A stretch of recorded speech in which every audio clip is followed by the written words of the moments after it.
Hey there, I'm Brooke Miller, registered dietitian, certified lactation counselor, and a mama who's helped hundreds of moms feel like themselves again after baby, boost their energy, mood, metabolism, and even their milk supply. Inside of the Postpartum Reset podcast, you'll learn how to take care of your health so that you can show up best for the ones you care about most. Each week, we'll tackle topics like nutrition, exercise, breastfeeding, mental health, and so much more. Plus, you'll get exclusive access to guest experts who will share different ways to make your pregnancy and postpartum experience so much easier. Whether you're approaching the postpartum period or you're right in the thick of it, you're in the right place. Let's dive into today's topic. Hello, Mama, and welcome back to the show. I'm so excited you're here today. I am going to be talking about one of the most common things that I get asked as a dietitian is, do I need to track all of my calories? Do I need to track every single macro I'm eating?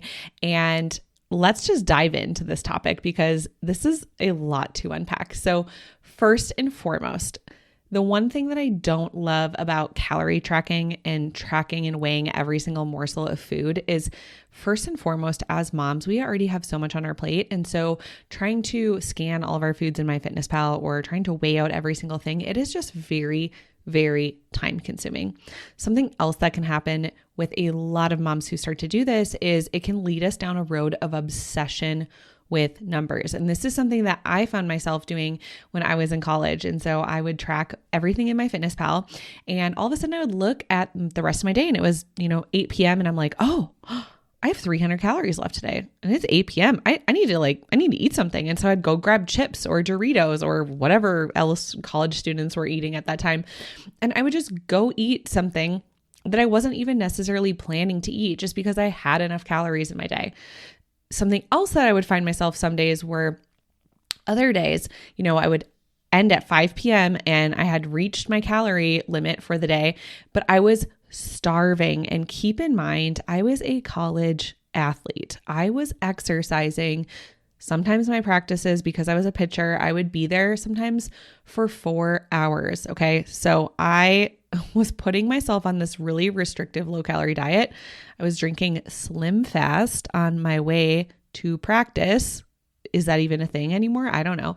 And I would see like 5 o'clock and it was like, oh, I'm not allowed to eat anything for the rest of the day, even though I just did a 4-hour workout and I was starving. Right. And so that's the thing I just don't love, because our needs change daily. So if you exercise a lot, if you are pumping or breastfeeding more that day, if you got poor sleep, like there are a lot of factors that determine what our calorie needs are, and they are not identical every single day because our needs change every single day. And so that is the one thing that's another thing that I don't love about it, is that sometimes it will allow ourselves permission to eat something that we wouldn't normally eat, or, we will end up ignoring our hunger and fullness cues. Like, I'm starving, I need to eat something, but I'm not allowed to, right? And so this can create just a really unhealthy relationship with food and with our body. And I also want to remind you that when we're looking at calories are neutral. Calories are energy. So they're not good, they're not bad, right? But if we're eating 2,000 calories a day and all we're eating is McDonald's, processed foods, candy, our body is going to respond very, very differently than if we're eating 2,000 calories a day of fruits, vegetables, meats, healthy fats, right? And so even though I could put two women on a 2,000 calorie a day diet and they are eating very, very, very different foods, their bodies, their metabolism, their hormones, their blood sugar, their cholesterol, like all of these things are going to respond very, very differently. And so at the end of the day, calories are important to an extent. Like, we need to meet our calorie needs, because what ends up happening is if we're not meeting our calorie needs, if we are going on a really low calorie diet, if we're going on a really restrictive diet, what ends up happening is our metabolism adapts, our metabolism slows down, we start to lose water weight, we start to lose muscle mass, and that is not good for our overall body. So calories are important. We want to make sure that we're meeting our calorie needs, but more important than that is we want to make sure that we're eating calories that makes our bodies feel our best, like nutrient dense foods, fruits, vegetables, meats, healthy fats, fish, all of these, a wide variety of foods. We don't want to just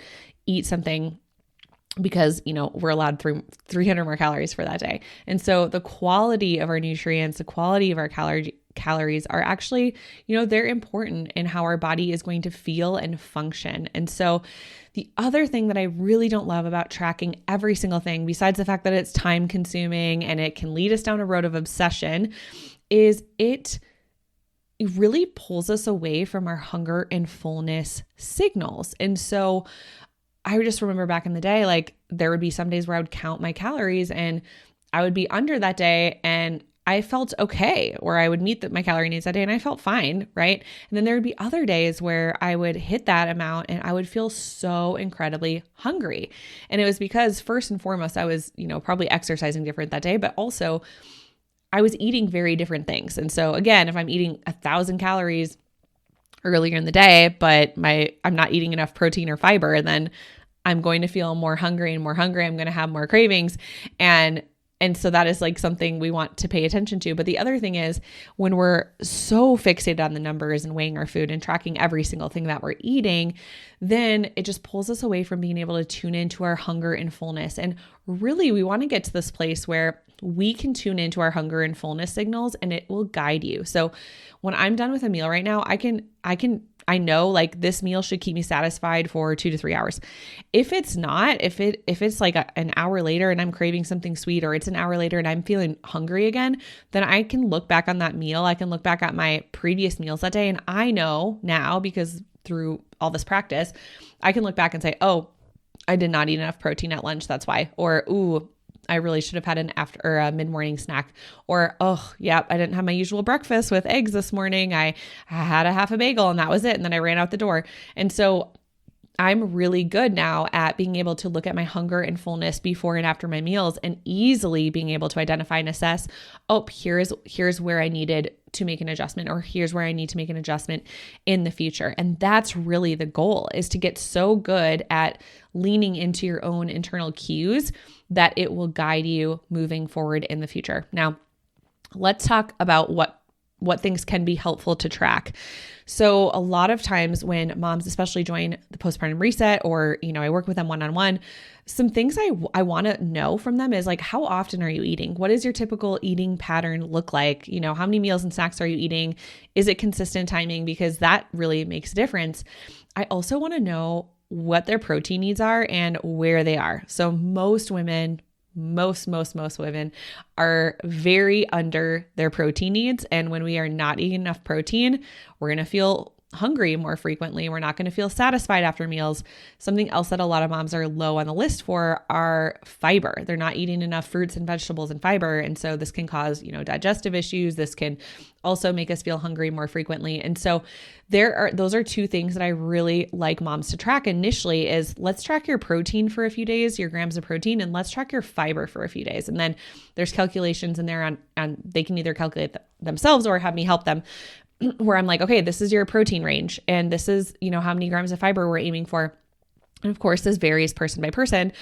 And let's see if we can get in the ballpark. And then if a mom is tracking for a week and she's like, okay, I'm on the low range, but I'm actually like within the range, or man, I'm 40 grams away, then that's where we can make an adjustment and say, okay, you have tracked this for 3 days straight and your protein needs are consistently 30 to 40 grams under.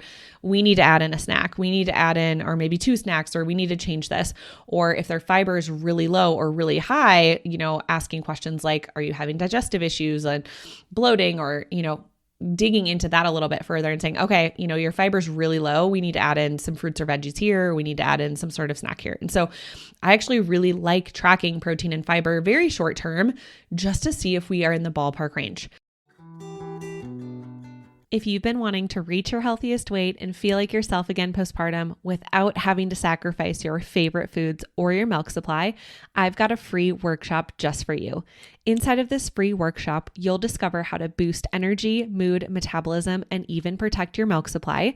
You'll learn common mistakes that moms make that actually cause exhaustion, mood swings, low milk supply, and weight loss resistance to become worse, things that moms don't even realize. And you'll learn the proven 3-step method to heal your hormones and metabolism after baby so you can go from surviving to thriving postpartum. Plus, as a free gift, you'll get my postpartum snack guide when you come hang out with us. All you have to do is click the link in the show notes to save your seat today. Spots are limited. See you there.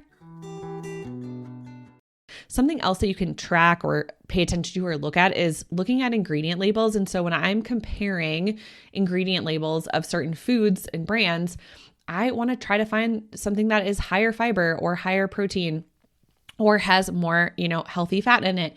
And so I'm always trying to find the most nutrient dense version, or even, for instance, comparing peanut butter. I always buy peanut butter that are just peanuts and salt, like 2 ingredients, very simple. There's not all this additives, but I could look in the peanut butter aisle and I could find other peanut butter brands where there's, palm oil and there's sugar and there's like all these added things. And at the end of the day, I'm like, I don't need to eat that peanut butter. I like the taste of just the peanuts and salt version. And so why would I get something that has all of these additional ingredients? And so when I'm looking at ingredient labels and comparing products, if I'm comparing 2 cottage cheeses and one has 3 ingredients and one has 30 ingredients, like I'm going to choose the one that has 3 ingredients. So I just tend to always choose the version. And so it is great to be informed. It is great to pay attention to some of these things. Where it becomes a problem is when we are doing this long term, where we feel like we can't even go out to eat. Like, I don't even know what to order because I don't know exactly how many calories are in it. I don't know how many grams of protein are in it. That's where we don't want to go down that path. We don't want to go down the path where we feel like we can't go out to eat. We can't go on vacation. We are limiting ourselves. We just want to get to a place where we feel generally informed about, okay, so I know roughly how many grams of protein I need in a day, or know roughly how many grams of fiber. I know which foods have, higher forms and lower forms. And I know even if I go out to eat or even if I order something, I know if I order like a side salad as another appetizer, that can help me get my fiber in. Or I know if I'm going out to eat and I'm comparing 2 things, maybe I'm comparing fish or a vegetarian option, and you know what? I'm going to get the fish because it has fat, it has healthy fat in it, it has protein in it. And I know I'll feel fuller longer versus getting the vegetarian option. So I know some of you listening might be vegetarian. And of course, like in that case, it's a little bit different for you, but it can be helpful to understand all of this stuff so that you can make better informed decisions. And the other thing is, like, you are not going to be perfect. So even if you're tracking your foods all day, every day, you will have days where you are not perfect. And when we get into this obsession of, I need to do this perfectly, I need to, this all or nothing mentality, and I need to meet my protein needs every single day, and you're going to have off days. And so that's just setting us up for long-term failure to feel like we need to do all of this perfectly. And so just a reminder, you do not need to eat perfectly. You do not need to, hit your calorie needs. And even truthfully, when I'm helping moms postpartum, realize like how many calories they need to eat postpartum, it varies based on like how much milk they're producing and how many months postpartum they are, and if they had a C-section or if they had a vaginal delivery. And then knowing like, hey, here's your general range. You don't need to track your calories every day, but let's, if you need to track it for a day or 2 just to see if you're even close to that range, then feel free to do that. And so for most moms, that's not triggering. But again, there are some moms who have a history of disordered eating or an eating disorder. And even the thought of like calculating their protein or fiber or calorie needs could spiral them. And so, it's just, we're all in different unique places, and you have the power to identify, is this going to trigger me to track or count certain things? And if it is, then maybe that's not the time for you to go down that road. If you're in a place where you feel like, yeah, I can absolutely make informed decisions and nothing is going to trigger me, and I just want to know generally where I'm at and where I can make improvements, then that's a great place to start. So I hope this was helpful for you. Let me know. Send me a DM on Instagram if you enjoyed this episode, or, if you have any thoughts about it or questions about it, I would love to hear from you. And I will see you in the next episode, Mama. Thank you so much for hanging out with me today and listening to the Postpartum Reset podcast. If you enjoyed this episode, it would mean the world to me if you could share this episode with a mom friend and leave me a written review. This helps the podcast reach and help even more moms. Come say hi and connect over at Instagram at Nutrition for Mamas.